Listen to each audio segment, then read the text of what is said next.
Using super to buy your house. Let's have a look. Hello everyone, Florian.heise here, and welcome to another episode of HeiseSays. Grab your stein of coffee. Let's have a look at this article from the Sydney Morning Herald.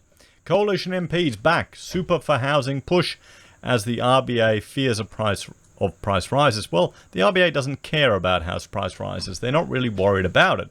I don't know why Shane is telling us they're fearful of it. They've said they don't care about it. They're more worried about jobs. So we'll have to see, guys. I mean, what do you think? I would prefer people have full control over their own money. I just don't like paternalistic behaviors from the state. Fundamentally, that's what it is. That's what my issue with super is. It's the state acting as a parent. It's not their job. It shouldn't be their job. We shouldn't expect it to be that for people who aren't capable of taking care of themselves. People should be able to learn. If you mother a child, if you treat one like a snowflake, if you spoil one, if you helicopter parent one, then you end up with a screwed up kid. Is that any different to a citizen? So, coalition MPs have pledged their support for a backbench push for the Morrison government to give Australians early access to their superannuation savings to buy their first home, as the Reserve Bank reveals fears about rising house prices. Well, if they're going to do that, they've just got to end the whole program. Honestly, if they're going to do that, end it. Get rid of superannuation in its entirety. Make it completely voluntary. And just simply provide people with less tax overall. And allow people to have more choice. Maybe we'd have more citizens with an actual bloody emergency fund if they weren't forced to put 10% of their money away to the government. The government's chosen. Maybe. It'd be a bit easier for people to get into a deposit. I mean, frankly, I would much rather have had a house paid off and then build up a super retirement nest egg than have a house that takes that much longer to get into. If you just think about it, think if you had bought your house, 5 years before you did, or 10 years before what you did, how much difference would that have made?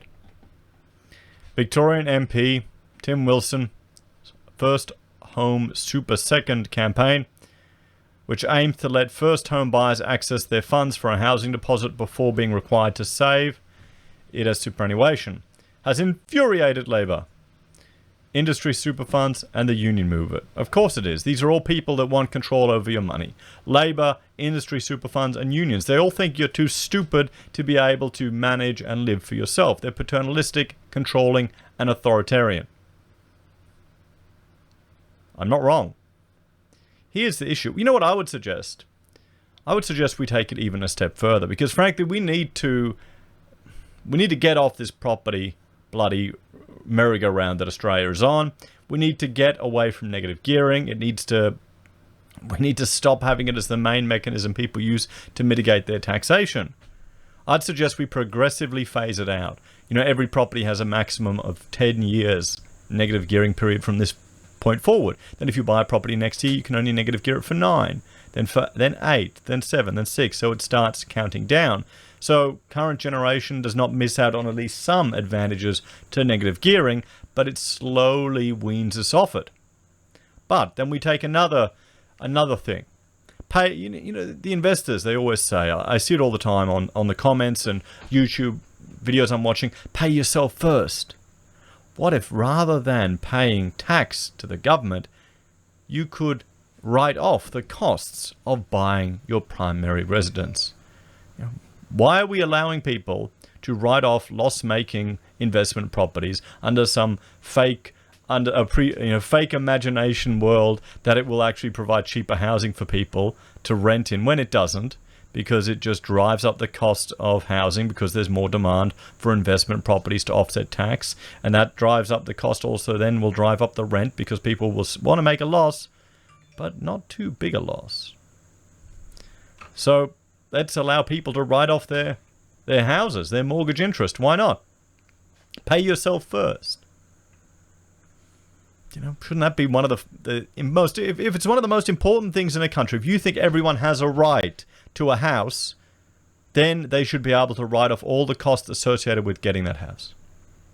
They should be able to buy and work for their own house before. Social housing is not the desired outcome. You don't want people living in social housing. That's a last resort. You want people to have their own housing. You want people to work for their own housing because then they appreciate it more and they're prouder of it. But then again, Labour, the industry super funds and the unions may not like that because then they might not vote for good old Labour again. They might suddenly feel empowered and realize that they can, they don't need others to negotiate for them, or they don't need others to tell them how to live. Shock, horror, gasp. House values in every capital city bar Melbourne are above their pre-COVID levels. And the Commonwealth Bank this week predicted a nationwide lift of more than 14% over the next 2 years. Regional centres are reporting even stronger growth. Yeah. Remember when the CBA was warning of a 30% fall, the RBA was modelling a 40% fall? Maybe we'll still have that, but just in purchasing power, so the value of our money is going to decrease. The issue has led Reserve Bank board members to raise concerns about how low interest rates are feeding into higher housing prices, while revealing businesses are extending pay freezes that could weigh on national wage growth for years. Well, businesses, frankly, a lot of them are probably struggling to survive. I'm sure the big boys who are actually doing well out of these lockdowns and economic restrictions, I'm sure they'll still get there. Wasn't there a time when, I remember, some of the bigger franchises and brands, they had these special union agreements where they actually had to pay their staff less than mum and dad operations. Didn't Bill Shorten negotiate those? I think he did. Mr. Wilson's policy proposal has been attacked by major super funds, which could be, well, of course it has, because it's taking their money away. They earn money from managing your money, even if they make a complete loss of it. And they probably get, perks and things from selling you dodgy insurance and all this other stuff. So yeah, come on. Which argue it would drive up prices, forcing young Australians to choose between buying a home or financial security in retirement, and only benefiting banks and investors. Well, yeah, no, it will drive up prices.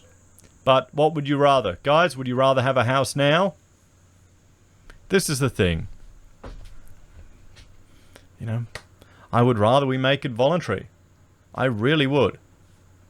I wish I could have gotten my super and Rachel's super out years ago when we were looking at a house. You put it all off the house. Because you've got to think, what's more important, having a big chunk of cash at the end of when you're going to retire, or living 30 years of stress and having a slightly, maybe a third this or 2/5 the size. Well, no, it probably would be more than that. Actually, you could probably push it really high, but still having a decent amount of retirement savings anyway, but a fully paid off house and years of no stress. What do you think's going to be a better life, everyone? And this is why, people are losing their faith in institutions. I am.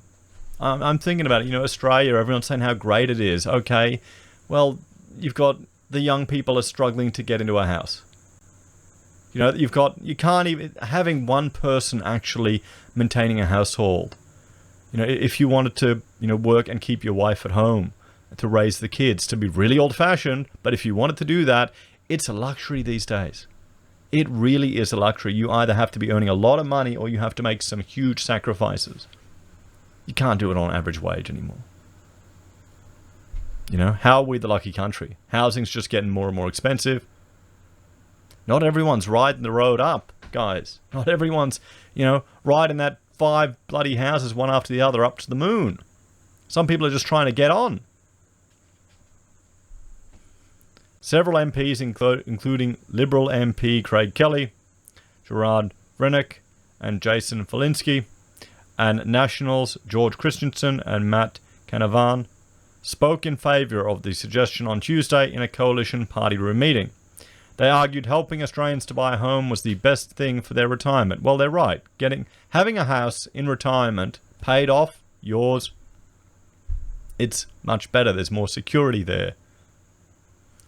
The Senator Canavan said people wanted a home before they start a family, and buying a home costs a lot of money. It is crazy to take money off people and tell them they can't have it until they're 65. when they might want kids when they're 25? He said, yes. Yeah. And we have a population growth issue here, guys. We're not at replacement population levels here in Australia. Many Western countries aren't. You know, there you go. We should give young people more freedom to make their own decisions. Once you have the nest, then you can worry about the nest egg. Yeah, no, 100% I agree. Mr. Kelly said he was concerned that it had become more and more difficult to buy a house, which was forcing people to rent into retirement. Anyone who bought a home in the 70s, 80s and 90s probably think it's the best investment they made in their lives. Many more people should be able to do that. Well, a lot of people got lucky. A lot of people just got lucky, guys. You can't take those wonderful skills and replicate them. Well, it's just luck. Senator Rennick, an outspoken critic of the superannuation system, cited a speech from former Liberal Prime Minister Robert Menzies, known as the Forgotten People, pointing out he used the word home 23 times. Home ownership is the greatest manifestation of individual liberty and is the nest for our children, where we nurture self-belief in them, he said. I believe that super should be voluntary so that people can choose to own their home quicker. Well, I like him. Yeah, that's it. I mean, what, you know what the depressing story is? Someone dies, they don't get any of their super, doesn't go to, they didn't have any kids, goes to the government. Maybe, hang on, maybe that's the plan all along. Eat your soy, behave, lower your testosterone level, don't put off having kids, don't have kids until, you can. It's always too late. Oh, it's so expensive. And then you die and the government gets all your money. What a shit life. The Reserve Bank has sought to play down concerns about the lift in prices and the associated debt being held by home buyers. Oh, we're not the top. We're not number one yet. Come on, Aussies. We can pull right up there to number one. I'm joking about it. It's the only thing I can do. It's bloody depressing when you think about it. That's another thing. You got to work. You got to pile on so much debt just to get a shit box of a house, guys. Okay, honestly, most of them, there's bloody styrofoam on the outside. It's meant to be polyurethane, or they put something else on there. That's why we got the flammable housing issues. These things are built so cheap. But it's the labor costs, it's the land costs, it's all the other government fees and charges. They make you jump through all these bloody hoops, legislation after legislation to build a damn house. You've got to get all these, energy efficiency reports and things. What? I'm paying. I got to pay Q leave, long service leave, for the construction industry. How the hell? Why does that exist? Okay, they're not going back to England to visit their family. That's the point of long service leave. For when the public bureaucrats were taking months off to go visit their family back in the motherland. Yeah, no. Come on. That all of that stuff, you may think, oh, it's only a little bit here, it's a little bit there. It all adds up, guys. It's why this stuff costs so much. It's why all the business geniuses back in the 80s and 90s, all the older generation that are now putting mountains of debt onto future generations with just pumping money into the economy and devaluing any savings that you've got, they didn't have to put up with any of this stuff. Oh, boy. But the minutes of this month's meeting show board members discuss the impact of low interest rates on the nation's financial and economic stability, as borrowers saddle themselves with higher levels of mortgage debt. And people owning your own home, going into debt for your house, you're going to do everything you can to stay in it. You'll pull little Jimmy out of private school. You will cut back costs left, right, and center. You'll go on mortgage holidays with your evil bank, hoping it'll keep the business will come back. You'll do whatever you can. They acknowledge the risks inherent in investors searching for yield in a low interest rate environment, including risks linked to higher leverage and asset prices, particularly in the housing market, the minutes showed. The board concluded that there were greater benefits for financial stability from a stronger economy, while acknowledging the importance of closely monitoring risks in asset markets. There you go. I mean, these are the people that are managing our economy. We're not in a free market. They're not allowing the housing market to correct. These interest rates, the cash rate that we have of 0.1%, that's artificial. That's not natural. Who the hell would lend out money at that rate? Come on. It's all artificial. ANZ's head of Australian economics, David Plank, said, the commentary suggested the bank hoped a stronger economy would offset any financial stability issues caused by higher asset prices. At some points, we may see developments in the demand and supply of credit that prompt action, almost certainly in the form of macroprudential rather than monetary policy, but that seems a long way off, he said. Before the pandemic, the RBA had cut interest rates to a record low of 0.75%, with the stated aim of driving down the unemployment rate to help lift wages, growth, and inflation. Okay, here's the sad reality, guys. Wages are only going to grow if productivity grows. And they're only going to grow if there are, well, if they're not cheaper and more efficient alternatives. We're in a global world now. People will offshore work if they can, if it's cheaper, less stressful, and easier. That's what's going to happen, guys. This is the thing. I've seen it in my own industry. There's other. I have a coffee with an engineer, and he's got 5 staff in Australia and 30 in the Philippines. Because it's cheaper, less stressful. You don't have all these other costs. I hope we don't hear about businesses falling over, still owing all these entitlements to their staff, and they just kick the can down the road with JobKeeper, hoping it'll come back. Wages growth has since fallen to its lowest level on record. The RBA's own forecasts only show wages growth back at a historic low of 2% by the middle of 2023. Well, good luck with that, guys. There you go.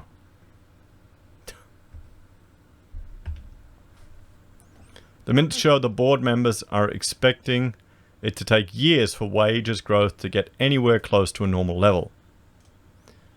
Firms had responded quickly in the early stages of the pandemic by delaying wage increases, imposing wage freezes, and in some cases applying temporary wage cuts, the minutes show. Yeah, because the government shut down the entire bloody economy, guys. This is what happens. Don't get angry at the firms. Get angry at the government for implementing these lockdowns. Okay, and you have to ask them, was it worth it? Look at Melbourne. Nothing. Was it worth it? Every day. There are other ways to manage this stuff, guys.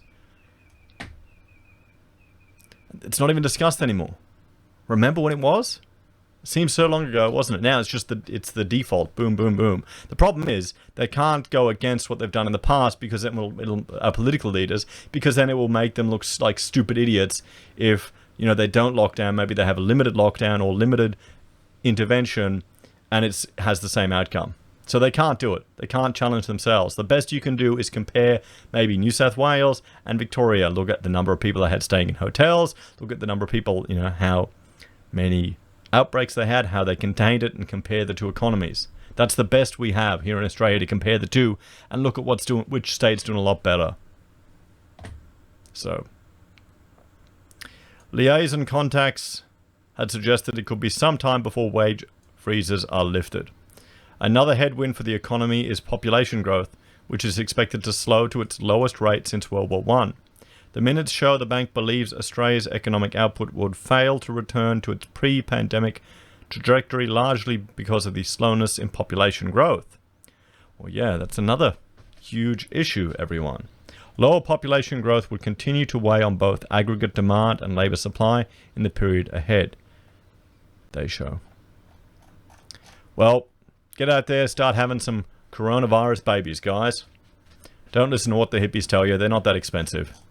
Okay? This is from a father of 5. Just don't spoil your kids rotten like some people do. You don't want to anyway. They wind up, whingy, bloody people expecting others to take care of them.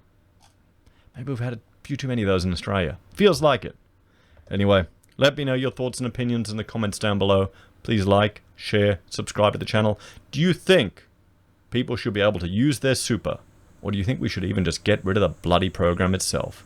Make it completely voluntary. Maybe those super funds, the banks and the unions, might actually have to compete and provide service, not just do advertisements and just vacuum up all this free bloody money. We need to stop people being so apathetic. Let me know your thoughts and opinions. And if you want to support the channel, there are a few ways you can. You can join us on YouTube or Patreon. You can support us using our affiliate links from Amazon, eBay, Independent Reserve, or AussieBroadband. You can buy our merch from HeiseSays, use Gold Pass from the Perth Mint, or support us via PayPal. You can also join MeetRx or SelfWealth to help us out that way. Take care. I'll see you next time. Bye for now.